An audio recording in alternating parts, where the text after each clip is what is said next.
Welcome back, fight fans. Welcome back. Let's just dig right into it.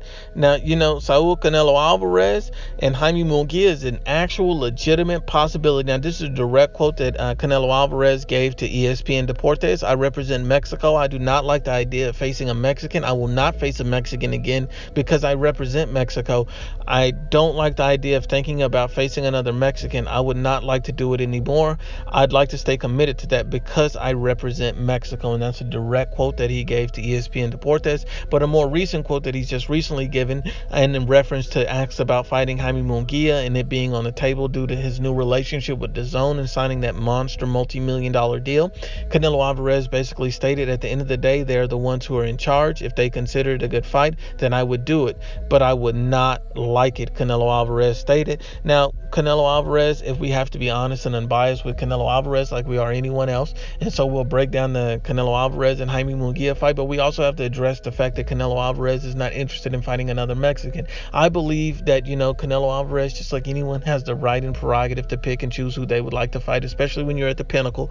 But at the end of the day, if there's a fight that presents itself against two top fighters, and just because you're from the same country, you still have to fight him.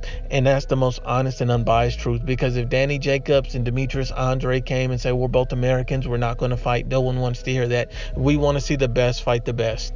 And when you see Errol Spence Jr. versus Terrence Crawford, we want to see these two guys go at it. And because they're from the same country should not be a reason why we can't get that fight. Canelo Alvarez is an elite level fighter, and Jaime Munguia is a special fighter who's still green. He's still growing into his own. So I can understand why no one would want that fight right away. But later down the line, when Jaime Munguia has matured and the maturation process is taken over, and Jaime Munguia has stepped up and grown enough as a fighter to make that a good and interesting and competitive fight, no one wants to not see that fight because these guys are both from the same country. Because at the end of the day, you must fight the best regardless of who it is. So the fact that Canelo is open and has changed his stance on that, I am happy about that. But I also think that we have to hold everyone to the same standard, and if we held Americans and Mexicans to different standards, then that would be completely unfair. We have to hold everybody to the same standard. We have to be complete honest and unbiased when we break it down, because we want to see the best fight the best, and that's period. But let's just break down the Jaime Munguia versus Canelo Alvarez fight. So if we look at, Jaime Munguia will have the size, reach advantage, the height advantage. As of right now, it's no contest between Jaime Munguia and Canelo Alvarez because Canelo Alvarez is just too experienced, too skilled, too strong.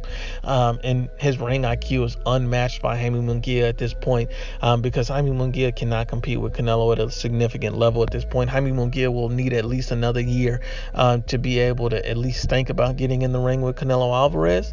But when you look at it, Jaime Munguia already has the size and power that will translate up to 160 pounds, and he will probably be fully hydrated at 160. So I think that move eventually would be fantastic for Jaime Munguia. But as of right now, Jaime Munguia simply just needs more time to develop and more time to grow into his own to be able to compete at that level. But once again, unbiased as always, it's the Ibfp. Please share, like, and you must absolutely subscribe.